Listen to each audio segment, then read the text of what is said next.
quero ler a palavra de Deus com você. Segunda carta de Paulo aos Coríntios. Segunda carta de Paulo aos Coríntios, no seu capítulo 1. E no versos 3 e 4. Capítulo 1, versos 3 e 4. Acharam? Ok. Se você achou no papel, achou no telão, achou no celular, ou achou na celulose aí, né? A celulose que é a sua Bíblia, o seu papel. Vamos ler. Preste atenção em cada palavra desse texto bíblico. Bendito. O que quer dizer a palavra bendito?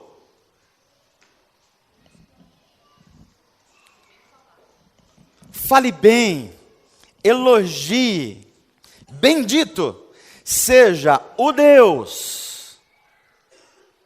Não só Deus, mas o Deus e Pai de nosso Senhor Jesus Cristo.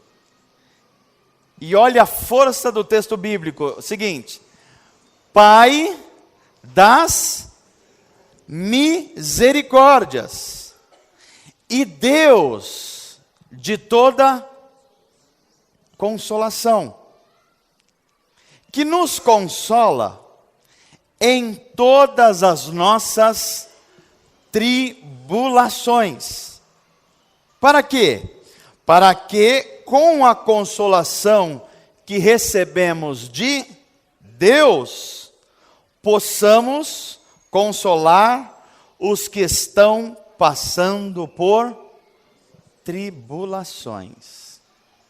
Você já tinha lido esse texto bíblico? Já tinha prestado atenção nesse texto bíblico? Então eu queria ler de novo com você. Agora que a gente entendeu um pouco as palavras, vamos ler de novo. Bendito seja o Deus e Pai de nosso Senhor Jesus Cristo, Pai das misericórdias e Deus de toda consolação, que nos consola em todas as nossas tribulações, para que, com a consolação que recebemos de Deus, possamos consolar os que estão passando por tribulações. Amém. Feche os seus olhos, vamos orar. Pai das misericórdias, Pai das muitas consolações, é ao Senhor que nós recorremos nessa manhã.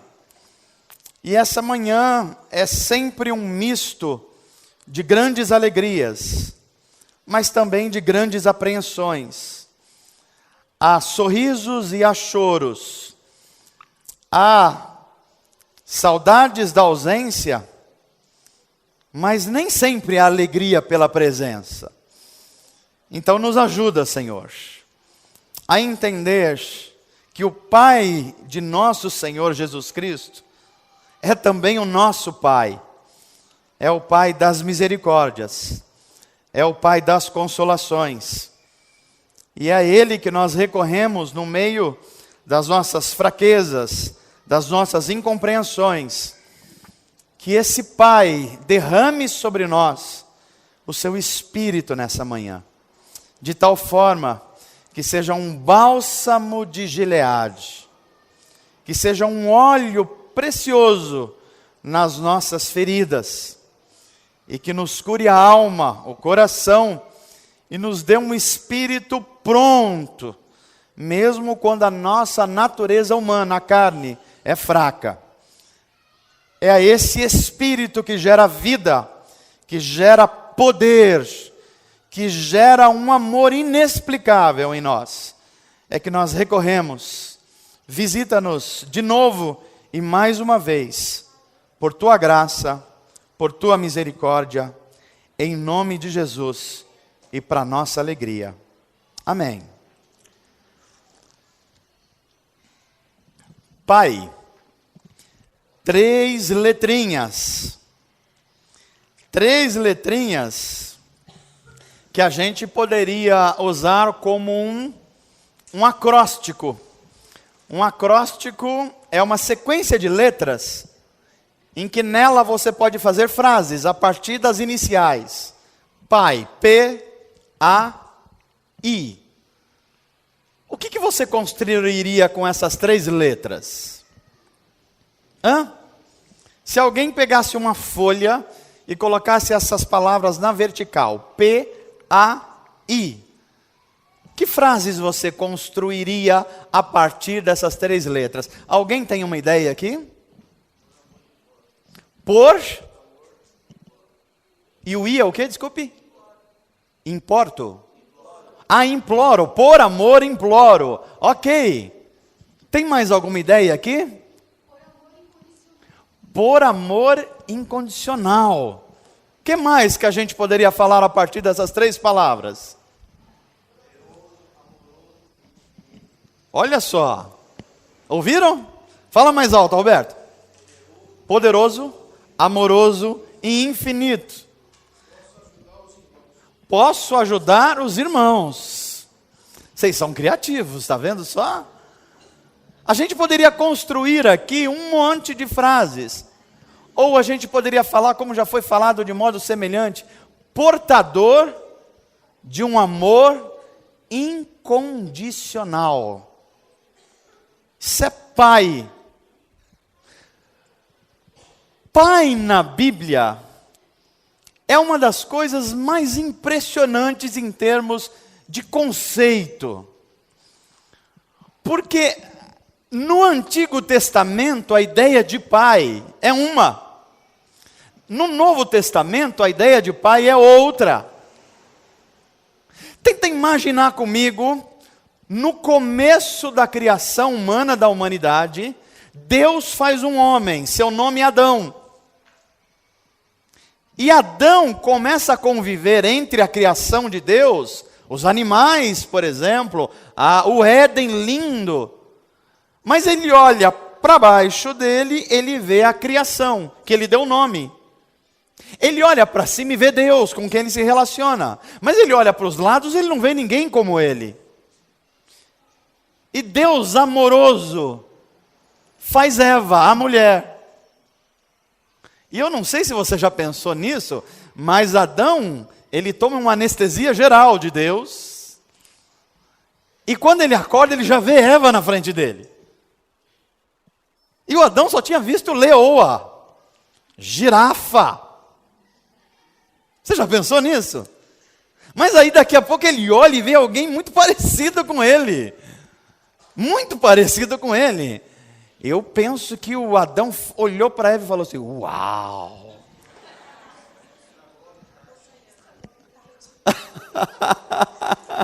Uau! Muito parecido comigo e ela é linda. Não é igual a leoa, ele olha a leoa, não, a leoa não chega nem perto. A girafa, essa girafa tem um pescoço que está louco, né? Não. Ele olha para Eva e ele fica encantado. Mas não para por aí, por quê? Eles se relacionam intimamente, e aí é a primeira vez que os seres humanos veem um ser humano nascer. Porque o Adão não viu ele nascer, ele próprio. E nem ele viu Eva nascer também. Mas daqui a pouco, através do relacionamento deles, nasce uma criança. Quem é? Caim. E é a primeira relação de pai na Bíblia. Um pai que agora vê o filho nascer. Mas não é só isso, porque Adão é o primeiro pai da Bíblia que tem o coração dilacerado. Qual pai que não passou por uma experiência de partir o coração, de rasgar o coração? De o filho ir para o primeiro dia de aula e você deixar na escolinha e a criança desabar em choro e você dá uma vontade danada de chorar junto. Ou qual pai que não recebeu a criança em casa depois de um dia de aula e ele chega mordido por outra criança? E aí você não vira um pai, você vira um leão. Pais que têm os seus filhos ou são abandonados pelo seu filho, coração dilacerado.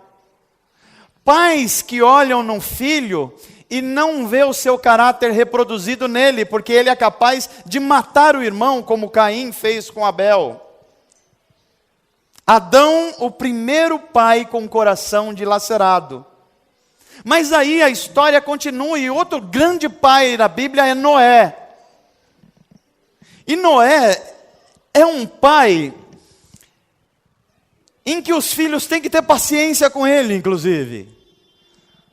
Porque Noé é alguém que obedece e ama a Deus de forma tão íntima, que os filhos têm dificuldade de enxergar isso.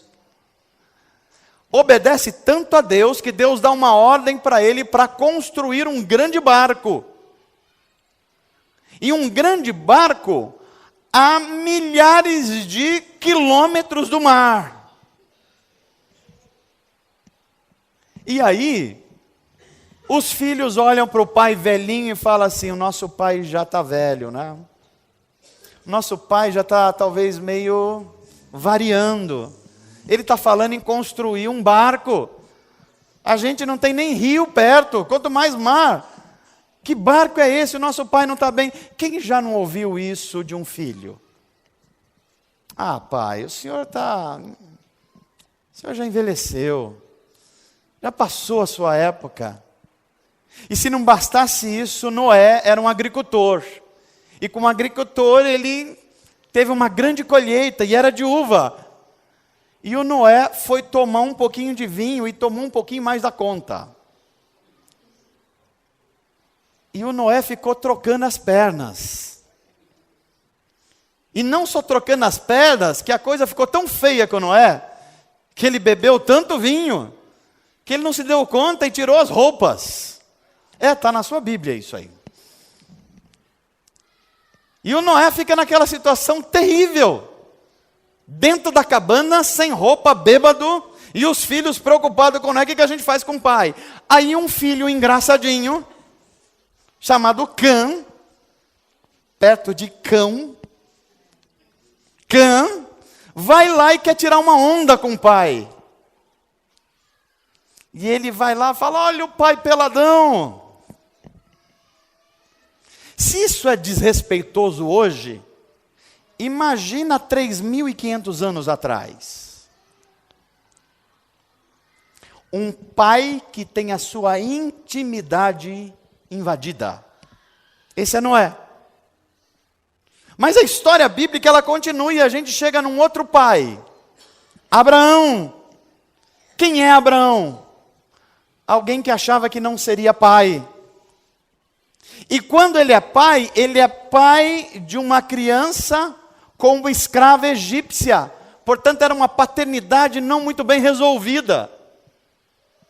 E quando o primeiro filho tem 13 anos, Ismael, Deus promete e cumpre, dá um novo filho para Abraão, Isaque. E agora ele é pai de um adolescente de 13 anos e pai de uma criancinha que acabou de nascer, Isaque. E aí nós vemos na Bíblia um primeiro pai vivendo sob fogo cerrado de uma pressão de duas mães. Uma tem o filho Isaque e faz de tudo para Abraão fazer o melhor por Isaque. A outra, ou melhor, o filho Ismael. A outra tem o filho Isaque e faz tudo para Abraão fazer algo para o Isaque. Quais dos pais não experimentou essa pressão de tendo dois filhos? Sente que a mãe se afeiçoou um pouquinho mais por um do que o outro e uma crise emocional está instalada dentro de casa. E às vezes a preferência da mãe não é uma preferência exatamente. É que a mãe identifica no filho alguém mais frágil. E por ser mais frágil, ela tenta proteger mais. Isso vai criando lutas psicológicas. E a gente conhece Abraão, um pai sob pressão maternal. E a história da Bíblia continua. Isaac cresce, forma a família. Isaac é um pai cujos filhos já começam a encrencar dentro da barriga da mãe. Esaú e Jacó, um já pegando no pé do outro, literalmente. Agarrado, um nasce agarrado no calcanhar do outro. E eles crescem e, para variar, a mãe gosta mais de um, protege mais um, e o pai é mais inclinado ao outro. Confusão à vista. E quando eles crescem, quando eles vão substituir o pai como líder do clã e da família, um filho engana o outro. E o filho engana o pai. E a gente tem o primeiro pai enganado da Bíblia. Jacó se aproxima do pai, Isaac, fala assim: pai, está na hora de você escolher o seu herdeiro. Não, mas o meu herdeiro é o filho mais velho. Então sou eu o filho mais velho, mas não era ele. Não, mas o meu filho mais velho tem o corpo peludo. Pois é, eu tenho, pai. A mãe tinha colocado uns pelos nele e passa a mão, o velhinho já não enxergava mais o Isaac, e temos o primeiro pai enganado da história. A história continua e temos Jacó. Jacó é o pai de muitos filhos, 12 filhos. 6 filhos com Lia, 2 filhos com Raquel, mais 2 filhos com escrava 1, mais 2 filhos com a escrava 2. Filhos totalmente diferentes, com mães diferentes, com perspectivas diferentes. E aí nós temos o primeiro pai na Bíblia tendo lidar com famílias diferentes, com características sociais diferentes e com apelos emocionais diferentes. Esse era Jacó. A história continua. José, um dos filhos de Jacó, se torna um homem e tem 2 filhos, Efraim e Manassés. E você, eu acho que está acompanhando aqui, não é isso? E a gente vai ver em José uma paternidade onde os problemas do pai e do avô tendem a aparecer de novo. Quem não experimentou uma história assim? Puxa, isso que aconteceu comigo aconteceu com a minha mãe ou com meu pai. Ou isso que aconteceu comigo aconteceu com meu avô ou com meu bisavô. José está experimentando isso, porque os 2 filhos, Efraim e Manassés, se comportam muito parecidamente do que nas suas famílias anteriores, com o pai e com o avô. O primeiro pai, José, onde ele experimenta que os problemas sociais tendem a se repetir numa família. Mas aí a Bíblia continua a partir de 2 personagens impressionantes, que eu chamaria assim, de 2 pais, cujos filhos a gente não tem notícia. Por exemplo, a gente conhece muito bem Moisés. Mas quem foi o filho de Moisés? Ou quem foram os filhos de Moisés? Alguém lembra aqui? Alguém lembrou? Essa igreja tem crente aqui, olha. Tem. Mas é muito raro, a gente não lembra do Gerson. Por que a gente não lembra? Porque eis aqui uma paternidade que o pai é muito brilhante. O pai, ele é protagonista da história. É igual o sujeito ser filho do Pelé e tentar ser jogador de futebol. O que vai acontecer com o sujeito? Você já pensou a pressão sobre o filho do Ivo Pitangui, que morreu recentemente? E se ele tentar ser um cirurgião plástico? Um professor brilhante, o filho tenta seguir a mesma carreira. É o Gerson, um pai protagonista que acaba de forma involuntária trazendo uma pressão grande para o filho que não consegue acompanhar. Você conhece o filho de Josué? Outro grande general na Bíblia. Como ser igual ao meu pai desse jeito? E você já pensou a pressão psicológica do filho? Todo mundo esperando dele alguma coisa. Será que o próximo líder de Israel vai ser o filho de Moisés? Não, não vai ser. Ah, então vai ser o filho do Josué. Não, também não vai ser. E a história bíblica continua. E a gente chega num homem chamado Samuel, um pai santo. Pensa num homem santo, Samuel, admirado pela família, admirado pela nação, admirado pelo estrangeiro. Pai santo, filhos tranqueira. Pai santo, filhos pecadores. Porque os filhos de Samuel, a gente diria hoje só a graça.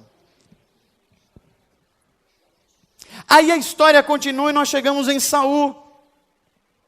Ao contrário de Samuel. Se Samuel era um pai excelente em caráter e os filhos complicado, agora nós temos um pai com falhas de caráter, que é Saul.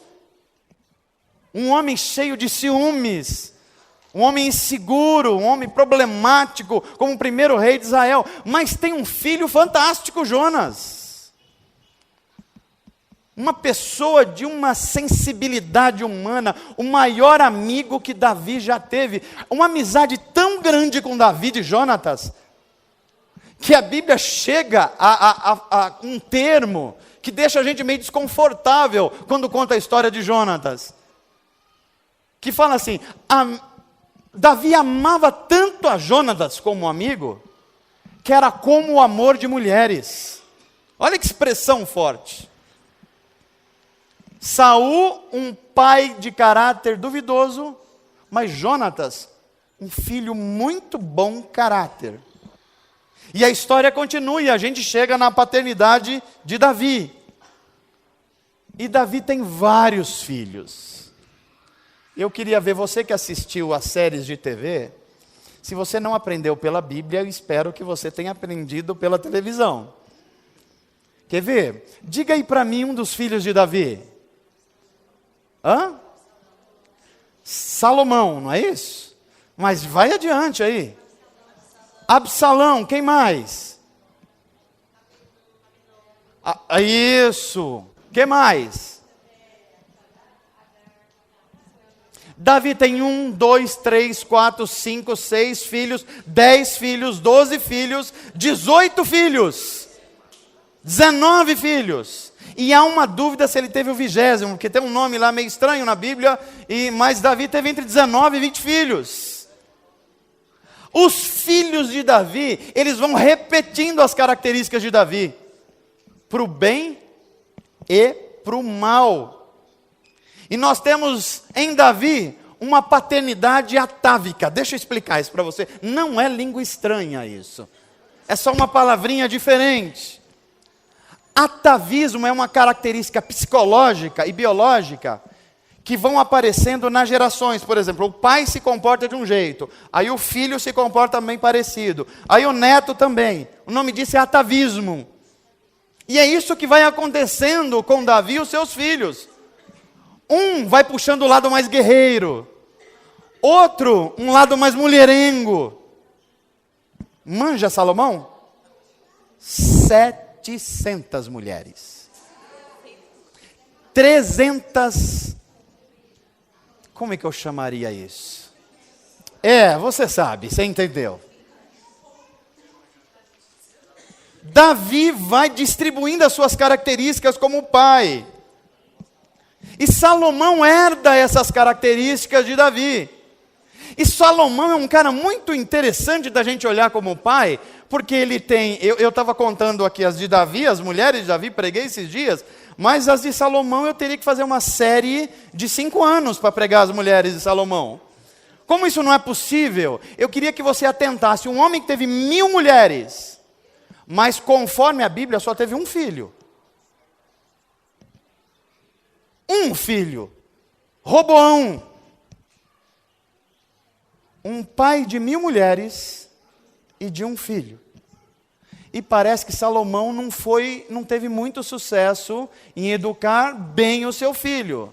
Porque o Roboão, quando assume o reinado, nem traz para si a sabedoria do pai e nem o temor do seu avô Davi.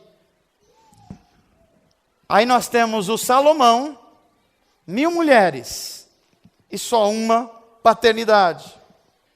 A história bíblica vai correndo até que nós chegamos no Novo Testamento.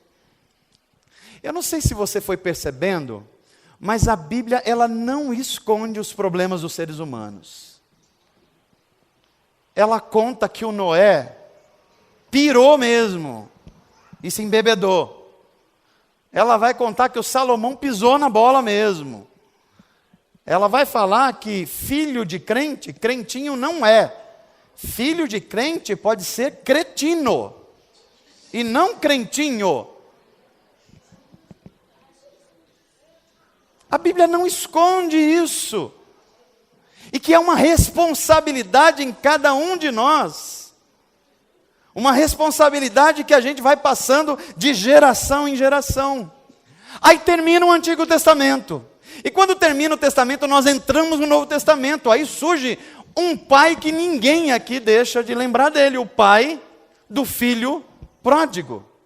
A Bíblia chama, ou pelo menos o texto que a gente lê, como o pai do filho pródigo. Mas é claro que quando a gente começa a ler, a gente vai ver que é o pai de 2 filhos perdidos. Um que está com excesso de pai. Ele acha que o pai é um estorvo. E por o pai ser um estorvo, ele quer ficar longe do pai. E ele sai para uma terra estranha, e aí ele percebe o que é não ter um pai por perto. O outro está dentro da casa do pai, mas nunca se relacionou com o pai como pai. O pai é um provedor de necessidades materiais. Conhece relacionamentos entre pais e filhos assim? Quem é o seu pai? O meu pai é aquele que compra as coisas para mim. Quem é o seu pai? O meu pai é aquele que prometeu que se eu passar num vestibular, ele vai me dar um carro. Quem é o seu pai? O meu pai é aquele que vai me dar uma viagem se eu passar no vestibular ou concluir a faculdade. Era o pai que não tinha no filho um reconhecimento de pai, mas apenas um provedor. E você conhece essa história, e como Deus se apresenta como um pai para a nação de Israel, que representa o filho mais velho, e para os gentios, que somos nós, não judeus, como o filho mais novo. Um tem tudo do pai, que é a nação de Israel, mas não tem um relacionamento com Deus como pai. Um outro acha que não precisa do pai, e sai para viver uma vida dissoluta, e depois percebe que sem o pai ele não vai para lugar nenhum. Mas se a gente vai vendo essas falhas da paternidade na Bíblia, Adão, um pai com o coração dilacerado. Noé, um pai com a sua intimidade invadida. Abraão, um pai sob a pressão de 2 mães. Davi, um pai que transfere as suas qualidades e os seus defeitos para os filhos. Salomão, que era marido, mas não conseguiu ser pai. E aí a gente chega em Jesus de Nazaré. E quando a gente chega em Jesus de Nazaré, nós vamos ler esse texto de Coríntios que diz assim: bendito seja Deus e Pai de nosso Senhor Jesus Cristo. O Deus que resolve se revelar como um Pai e não como um Deus. Aliás, foi o próprio Jesus que ensinou a gente chamar Deus não de Deus, como Adão chamava. Não de Deus, como Abraão chamava e Davi. Mas agora o Deus se torna Pai. Já prestou atenção nisso? A primeira oração ensinada por Jesus aos discípulos, como é? Pai nosso. Olha que coisa impressionante isso. Eu fico pensando que nós cristãos às vezes vamos orar e a gente começa a oração assim: Santo e eterno Deus. Quando a gente fala isso, eu sei que Deus é santo e Deus é eterno, mas a gente já coloca uma distância entre nós e Deus, que parece que Deus está em algum lugar longe no cosmos e a gente está aqui. E a chance dessa oração ser ouvida parece que é mínima. Você já pensou se eu chegasse para o meu pai, pastor Jeová, eu diria assim, eu ia um dia falar com ele, por exemplo, hoje de manhã, e eu chegasse para ele assim: Senhor Jeová Florencio de Souza, eu estou neste momento aqui como seu filho, tentando trazer um abraço a você, nesse dia comemorativo que é o Dia dos Pais. Ele olhar para mim e falar assim: meu filho não está bem hoje. Mas as nossas orações são assim. Mas Jesus falou: não, quando vocês forem orar, vocês entrem para a intimidade de vocês. Percebe que a oração e a relação de pai é algo de intimidade. Não é algo que você faz na frente de todo mundo. É íntimo. Entra para o quarto. E entrando para o quarto, você no secreto, você começa a orar. E olha que coisa curiosa. O pai de vocês, que vê o seu coração, não é ouve as suas palavras. Porque pai enxerga. E pai enxerga dentro de você. É verdade ou não é? Tem pai que é mais sensível ainda. O filho chega em casa, do jeito que ele bate a porta, ele sabe como o filho está. Ele olha para o rosto do filho e ele identifica ali uma insegurança. A relação de pai é assim. É uma relação de intimidade. E o pai de vocês que vê o que está dentro do coração de vocês, vai socorrer vocês. E aí Jesus fala assim: então vocês orem assim: Pai nosso, venha a nós o vosso reino. Curioso que a relação de pai é assim. É o Pai nosso que nos traz o pão que é meu. É isso. É o Pai nosso que sempre está disposto a trazer o pão que é nosso. Isso diz muito a respeito de Deus como Pai e de como devem ser as paternidades humanas. Pai é aquele que sempre tem pão para todo mundo. Pai não aguentaria sem pai se o pão fosse só para um. Pai que é pai percebe as diferenças nos filhos. E quando um filho precisa mais de pão que o outro, mas que todos precisam de pão, Pai nosso, pão nosso, mas não é só o pai e o pão que são nossas, porque o texto vai dizer assim: perdoa as nossas dívidas. O pão é nosso, mas a dívida também é nossa. O Pai da Bíblia, revelado em Deus, o Pai de Jesus Cristo, é um Pai que assume, preste bem atenção nisso, assume a culpa do filho. Ou mais especificamente, assume a culpa dos filhos. Isso deve ensinar muito a paternidade humana. Porque hoje em dia nós vivemos uma sociedade individualista, em que há muitos pais que criaram uma relação com o filho, que ora é de proteção exagerada, e aí os filhos não crescem homem, eles crescem meninos. Do outro lado é um abandono do filho, e o filho tem que ser homem quando menino. E nessa situação, o pai sempre fala assim: você que errou, você que não ouviu o seu pai, é você que não merece. Mas o pai, ensinado por Jesus, não é assim não. O pão é nosso, inclusive as dívidas são nossas. Se você acertou, eu tenho responsabilidade nisso. Mas se você errou, eu também tenho responsabilidade nisso. Porque o pão é nosso, mas as dívidas também são nossas. Quando a gente olha para esse Filho Jesus e esse Pai Deus, a gente vê todas as necessidades humanas sendo cumpridas num relacionamento. Um pai que ama o filho, mas um pai que entrega o filho pelos outros filhos. Você já pensou nesse amor de Deus por Jesus, que é capaz de amá-lo intensamente, mas por causa dos outros filhos, ele sacrificar um?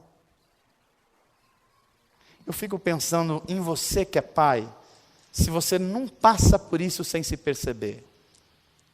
Você cria 2 filhos, com a mesma cultura, com o mesmo cuidado, com o mesmo carinho, mas eles se comportam completamente diferentes. E as pessoas que olham de fora falam assim, mas ele não teve a mesma educação, não teve o mesmo cuidado, mas são pessoas diferentes.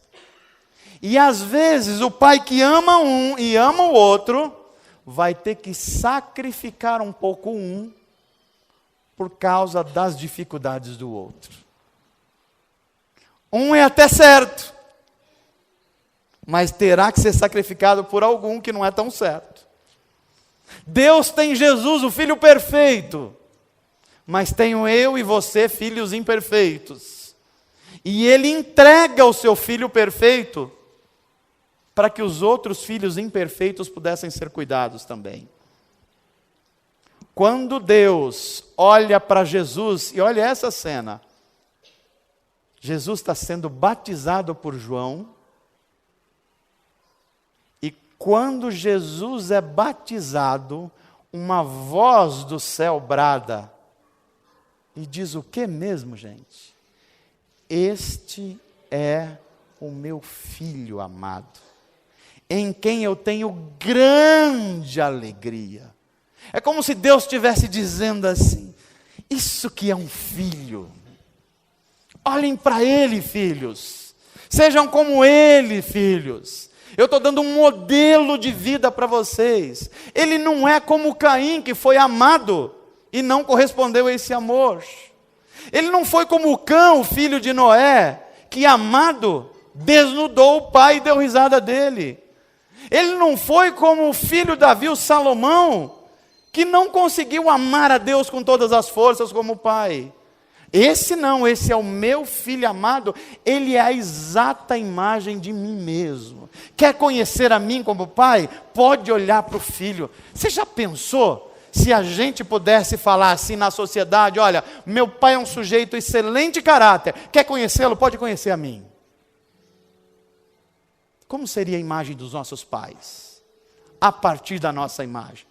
Mas Deus olha para Jesus e fala assim, olha, pode olhar para ele, pode imitá-lo, porque ele é a exata expressão de quem eu sou.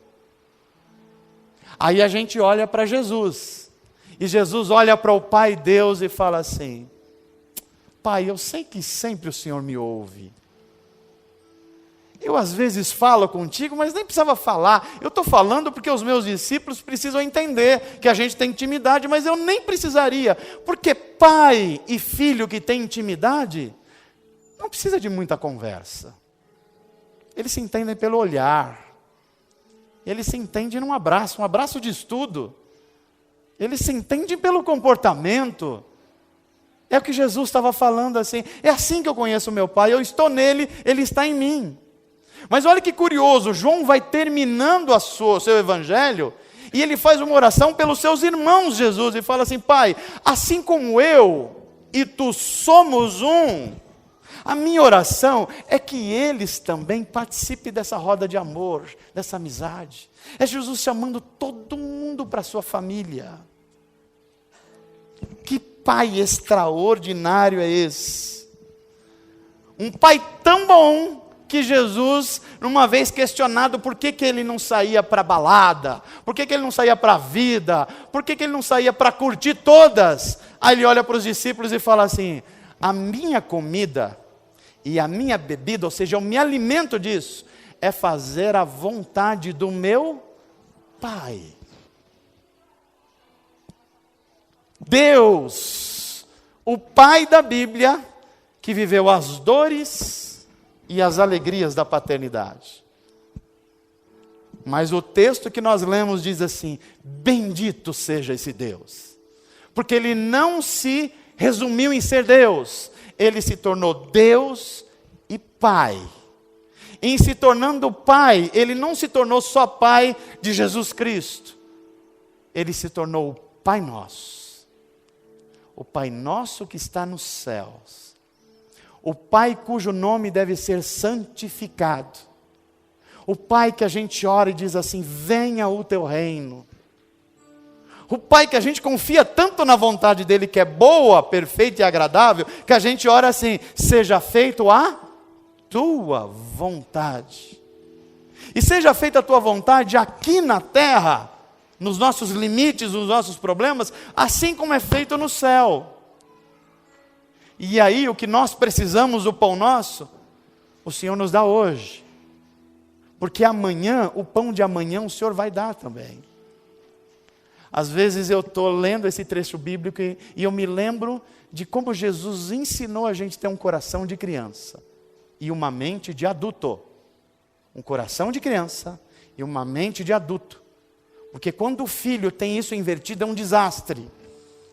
Um coração mau de adulto e uma cabeça de criança é o que pior pode acontecer para um ser humano e para um filho. Mas Jesus, ele ora ao Pai e ele ora de uma dependência tal que eu fico pensando assim, imagina, sei lá, o Gustavinho, o filho da Josi. Você já pensou se ele essa manhã for para uma oração, como é que ele oraria para ele ter o alimento do filho seguinte, do dia seguinte? Você acha que ele está muito preocupado com o dia seguinte? E por que é que ele não está preocupado com o dia seguinte? Só por um motivo. Porque ele sabe que tem um Pai. E que o Pai vai preparar o alimento do dia seguinte. E do outro dia. E da outra semana. Nós precisamos aprender isso. O que você precisa hoje, o seu Pai do céu vai te dar hoje. E amanhã, pastor? Amanhã tem pão de novo. Mas amanhã termina as minhas dificuldades? Não. Eu nem sei quando vai terminar. Pode ser que você tenha um deserto pela frente. Mas enquanto tiver deserto, vai ter pão do céu chamado maná, que o teu Pai vai te dar. Até que você chegue à terra prometida. Até que você chegue a Canaã. E quando a gente chegar lá, a gente vai cantar aquelas músicas que são antigas, mas que são cheios de significado. Lá verei o meu pai. Lá verei a minha mãe. Lá verei o meu Jesus. Lá a gente vai ter encontros alegradores. Lá vai ser o lugar que toda lágrima vai ser enxugada. Lá vai ser o lugar em que as necessidades desse mundo serão supridas. Que as falhas dos pais serão supridas. Que as falhas dos filhos serão supridas. Porque Deus será tudo em todos. Eu quero encorajar você que é pai, a ser o melhor pai que você pode ser. Porque na verdade você é uma representação de Deus nesse mundo. Mas eu quero também falar aos filhos.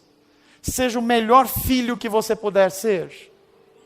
Porque você é a representação do Filho Jesus Cristo nesse mundo. Mas eu também quero falar a um terceiro tipo de pessoa que eu não falei nessa noite ainda, ou nessa manhã. São aquelas paternidades que eu chamaria de paternidade dupla. Mães que foram mães e pais ao mesmo tempo. Ou pais que foram pais e mães ao mesmo tempo. A esses, talvez foram dadas duplas dificuldades na vida. Mas deixa eu dizer a vocês, vocês são únicos em Deus. Porque a Bíblia diz assim, não nos sobrevirá dificuldade maiores do que nós podemos suportar. Quanto maior a dificuldade, maior a graça de Deus. Quanto maior a limitação, maior a salvação de Deus. Quanto maior os limites, maior as ações sobrenaturais de Deus.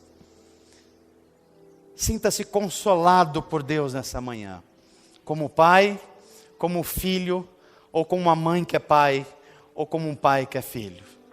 Eu termino essa mensagem dizendo a você que talvez você seja um pai que não está muito contente com seus filhos. Talvez você seja um pai que deu tudo o que você achava que tinha que dar. E você está se questionando assim, será que valeu a pena? Será que tudo que eu dei valeu a pena?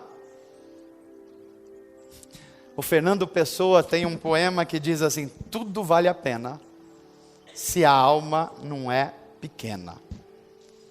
Se você deu com toda a sua alma, você fez exatamente o que Deus fez. Deus sabia que eu ia pecar contra Ele. Deus sabia que eu ia falhar com Ele. Mas ainda assim, Ele se deu para mim. Você só está imitando Deus, em amor. Ou talvez você seja um filho, cujo pai, você fala assim, eu merecia ter um pai melhor. Será que a gente já não se pegou questionando isso? Eu merecia ser mais cuidado. A minha infância foi terrível. Eu, na verdade, não fui criado, eu me criei sozinho. E Deus sabe disso. E o Filho Jesus sabe disso. Porque na hora do Getsemane da cruz, Jesus olha para o Pai assim e fala, Senhor, Pai, o Senhor pode passar de mim esse cálice? E sabe qual foi a resposta de Deus? Um terrível silêncio. Talvez você tenha no seu coração umas lembranças e fala assim, eu não sei o que é isso. Eu não sei o que é ter pai. Porque eu cresci sem meu pai, ele faleceu.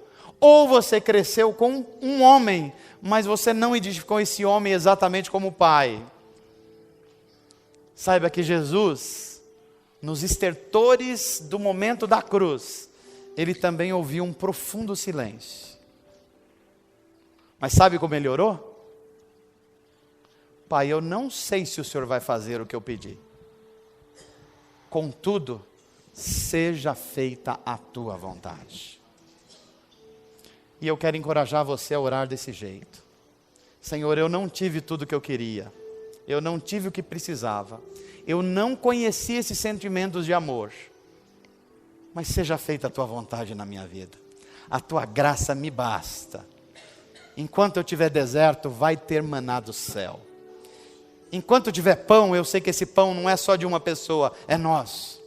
E Deus vai colocando pais espirituais na sua vida. Irmãos mais velhos que funcionam como pais espirituais. E você vai sendo abraçado. Até naquele dia que o Pai de todos nós vão falar assim, filho, acabou. Acabou a dor, acabou o sofrimento, acabou o abandono. Vem para a celebração do Pai de todos vocês. E a gente vai correr para o abraço de Deus. E aí a gente vai viver um novo momento. Que Deus abençoe os papais, em nome de Jesus e para a glória de Deus.